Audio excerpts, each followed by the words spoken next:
Bom dia, queridas e queridos educadores. Sejam bem-vindos ao nosso último dia do GEDUC, iniciando com a nossa 17ª jornada de marketing educacional.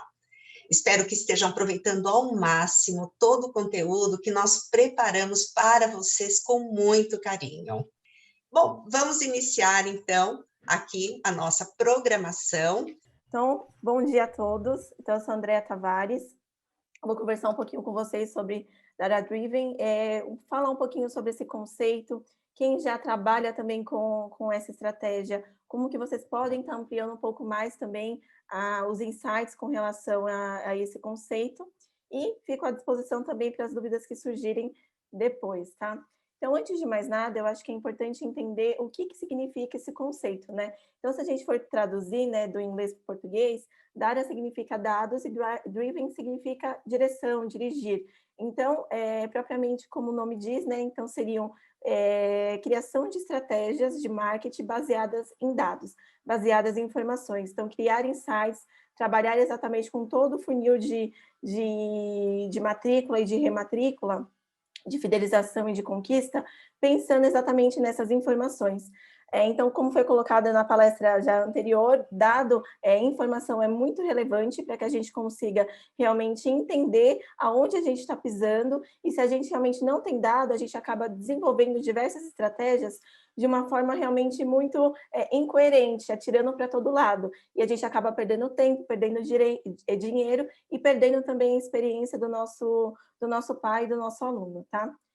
Então, ok, entendi como que acontece esse conceito, mas por que é tão importante, né, ter essas informações? Então, eu separei aqui alguns slides para que vocês possam conhecer um pouquinho e entender por que é tão importante a gente ter nas mãos essas informações, né? Então, mais do que nunca, a gente entendeu que informação é muito importante até para nos adaptarmos, e adaptarmos de uma forma ágil, como aconteceu aí com a pandemia. Só que mais do que isso, muitas instituições de ensino que nós trabalhamos, às vezes entendem que a gente tem dado, a gente trabalha com CRM, a gente tem informações das outras campanhas que nós realizamos, mas fica ali guardado numa gaveta, né? Ou muitas vezes a gente não utiliza nas próximas campanhas ou nas próximas estratégias.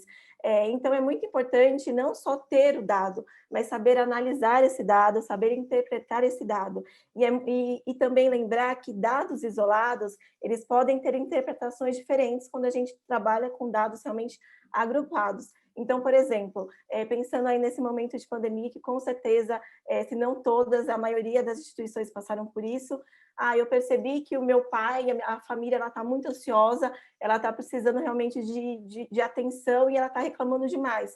Então, muitas instituições de ensino, sem ao menos interpretar de fato esse cenário, começaram a divulgar o quê? Descontos, a compartilhar descontos. Eu vou transformar meu curso extracurricular em algo gratuito, eu vou diminuir aí a mensalidade. Só que calma, a gente precisa realmente entender o cenário geral, entender por que eles estão ansiosos. Então, se você só tem esse dado e você não tem o dado seguinte de que a ansiedade é provinda porque eles estão preocupados com o processo de ensino-aprendizagem do meu filho, com o processo de ensino-aprendizagem da criança, de fato, você vai começar a fazer ações que não estão baseadas exatamente na necessidade do seu cliente. Então, é muito importante você entender realmente esse cenário, porque já com base nessa ansiedade provinda do processo de ensino-aprendizagem, você pode trabalhar aí com ele fazendo uma reunião, fazendo um alinhamento, criando conteúdos para poder realmente tranquilizá-los de que tudo vai dar certo. E que esse momento é um momento comum para o mundo inteiro, né? Não só para a sua instituição de ensino, e que vocês vão construir juntos ferramentas para que esse processo de ensino-aprendizagem não se perca, né? Então, é importante vocês entenderem realmente, analisar de fato esses dados, entendê-los como um todo e não de forma isolada. Então, automaticamente, quando você tem essa interpretação, você consegue o quê? Criar estratégias mais assertivas e automaticamente reduzir também aumentar, né? Otimizar a sua verba, porque eu não preciso ficar atirando para todo lado, eu já sei aonde funciona, eu vou lá e faço. Do mesmo modo, como o João acabou colocando também na palestra dele, entender qual que é o melhor canal de divulgação, né? Qual que é o melhor canal de relacionamento que eu vou ter com esse pai, para poder entender como que vai acontecer o sucesso dessa minha estratégia de marketing, né? Porque muitas vezes a gente começa a fazer muitas coisas no Ctrl+C, no Ctrl+V, e acaba esquecendo e entendendo por que que deu certo, ou por que deu errado, que também é muito importante, tá? Bom, o segundo item que eu trago aqui para vocês, que na realidade é tudo em conjunto, né? Uma coisa é ligada à outra no marketing, é a questão do relacionamento real, do engajamento. Então, uma vez que eu tenho os dados corretos, eu sei o que o meu pai está passando, o que o meu aluno está passando, eu entendo as reais necessidades deles, automaticamente eu crio uma comunicação mais assertiva, uma comunicação que de fato atinja aquilo que ele precisa, que converse com ele. Então, com certeza, a gente já se deparou com vários anúncios, várias publicidades que nem parecem serem anúncios de tão personalizadas que são. Mas por quê? Porque eles conseguiram entender as reais necessidades, eles conseguiram entender o perfil realmente desse público, o perfil da persona, né? Então, é importante que a gente tenha essas informações para que a nossa comunicação seja mais humanizada. A gente falou muito disso na pandemia, e é algo que, com certeza, precisa ser levado pós-pandemia, mas essa humanização precisa acontecer trazendo essa melhor experiência para o nosso pai, para o nosso aluno, mediante esses dados que são coletados. E o terceiro ponto que eu trago aqui é a questão exatamente da otimização de tempo. Então, uma vez que eu tenho dados relevantes sobre o meu pai, sobre o meu aluno, e eu consigo criar a estratégia certa, automaticamente eu já não vou perder tempo com aquilo que não vai funcionar, que eu sei que já não vai funcionar. E um outro um assunto importante também que eu trago para vocês é que muitas vezes a gente acha, então tá, eu tenho todos os conteúdos, todos os dados e informações relevantes do meu público, né? E eu não vou errar. Não, não é isso. A gente sempre vai errar. Na realidade, a gente ensina isso dentro da escola, dentro da faculdade, e não tem problema nenhum errar, porque é por meio do erro que a gente consegue sempre evoluir. Só que a gente precisa errar rápido e consertar mais rápido ainda. Então, como que a gente faz isso? A gente vai fazer um monitoramento exatamente das estratégias que são criadas com base nesses dados. Então, se a gente percebeu que a estratégia não está dando certo, não espere a campanha terminar, a campanha de vestibular, a campanha de matrícula terminar, para você começar a fazer algum ajuste depois, porque ele já foi, agora é só o próximo ano. Então, é importante você fazer esse acompanhamento até para poder entender quais são os pontos fracos da sua instituição e ir sanando aquilo em tempo hábil, para você não esperar realmente acabar alguma campanha, acabar uma estratégia para que isso aconteça, tá?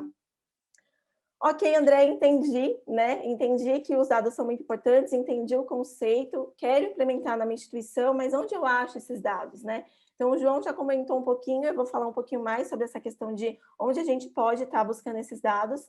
É muito importante vocês lembrarem que, por mais que nós estejamos no ambiente mais virtual, né? O offline ele é muito também promissor desses dados, né? Então a gente não pode deixá-lo de lado. Muitas vezes a gente cria planejamentos estratégicos de marketing que acabam almejando 100% digital, só que a gente precisa lembrar que o nosso público ele não está 100% só no digital, né? Então trabalhar com mix estratégico, assertivo, eu acredito que seja a melhor solução.